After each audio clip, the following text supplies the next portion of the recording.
had opportunities this season, yet still to get off the mark in terms of points. So how would you sum up your mood, the mood of the group going into this game against Forest?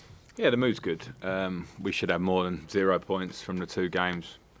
Probably both could have easily been draws. I think the difference against Aston Villa last week was probably us in front of goal, missing chances, and Danny Ings miscontrolling and spinning and hitting a great finish and a transitional moment, and that could happen. So, we wanted more out of the 2 games, but in terms of our performances, they've been pretty good. I think we understand with this season the process for us of, bringing in new players late in the window, players that just arrived just after Conor Cody came after Chelsea. Amadou isn't fit yet. Villa wasn't fit enough to start the game, so we're in an early transitional period. But I think we deserve more. But the mood's good. Obviously, off the pitch as well, it appears there's a number of issues to be sorted out. First of all, I'm going to speak about Anthony Gordon.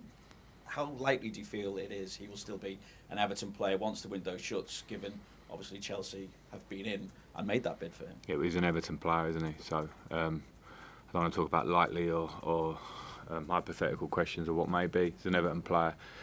Firstly, he's got a huge value to the team for me at Everton. We saw that in his progress last season when I got here and felt that on the pitch. He's a massive player in the squad. He's obviously a huge, valuable asset for the club. One that we've actually developed ourselves and come through. So there's a link to the fans, a link to the club. That's the story of Anthony Gordon. With regard to him though as well, what conversations have you had with him? Is it a player who has reacted in any way to this speculation about his future? No. And what kind of reaction, and how does that impact any decision to play him this weekend? No, he's in the squad for tomorrow.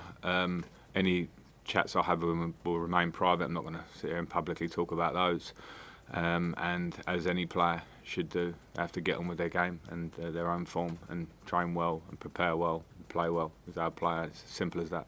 We also ask what's happening with Dele Alli now, and is it likely that he's going to be going to Besiktas now, or could it be elsewhere? What's the situation? Well, there's interest in Dele. I think that's come out publicly in the last couple of days. I think that's one for us behind the scenes to consider ourselves, and obviously Dele has to consider that. And for him to go, it'll have to be the right situation for everybody. Clearly. Can I ask a bit more about Dele? I know you say you don't want to talk too much about his own personal situation, but he also came into the club at the same time you did. Were you the person that signed him? Was that you were fully in charge of that? And also, were you fully aware of his situation, whatever that may be, his personal situation, in order that we got to this position where he might be leaving so soon? Every player since I've been here and come into the club has been a responsibility of myself, the board, the owner, the chairman, and since Kevin's been in, Kevin as well. Those conversations are always ones that we are joined up together.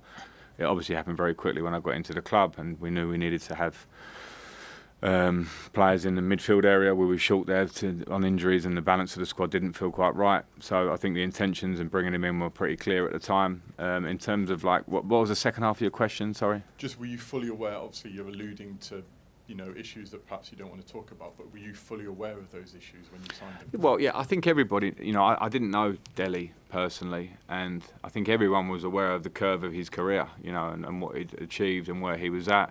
And that was something you take into account, of course. So that was I was aware of that in that front. But as I say, the talent of the player, the opportunity to bring him here for a deal that I saw recently that it was like 40 million quid. It wasn't. The deal was not that, and we know that it was an opportunity to try and get him into the team to help us. And the more games he may play, he will become a value. And at the minute, we are trying to get that. We've been trying to find that.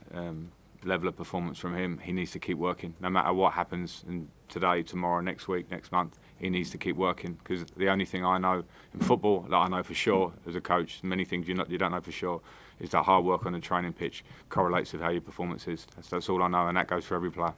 And if he left the club, would that be a personal disappointment?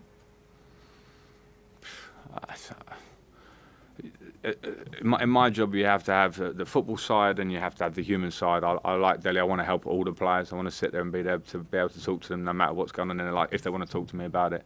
So there are many things in this job that kind of can give you disappointments or whatever.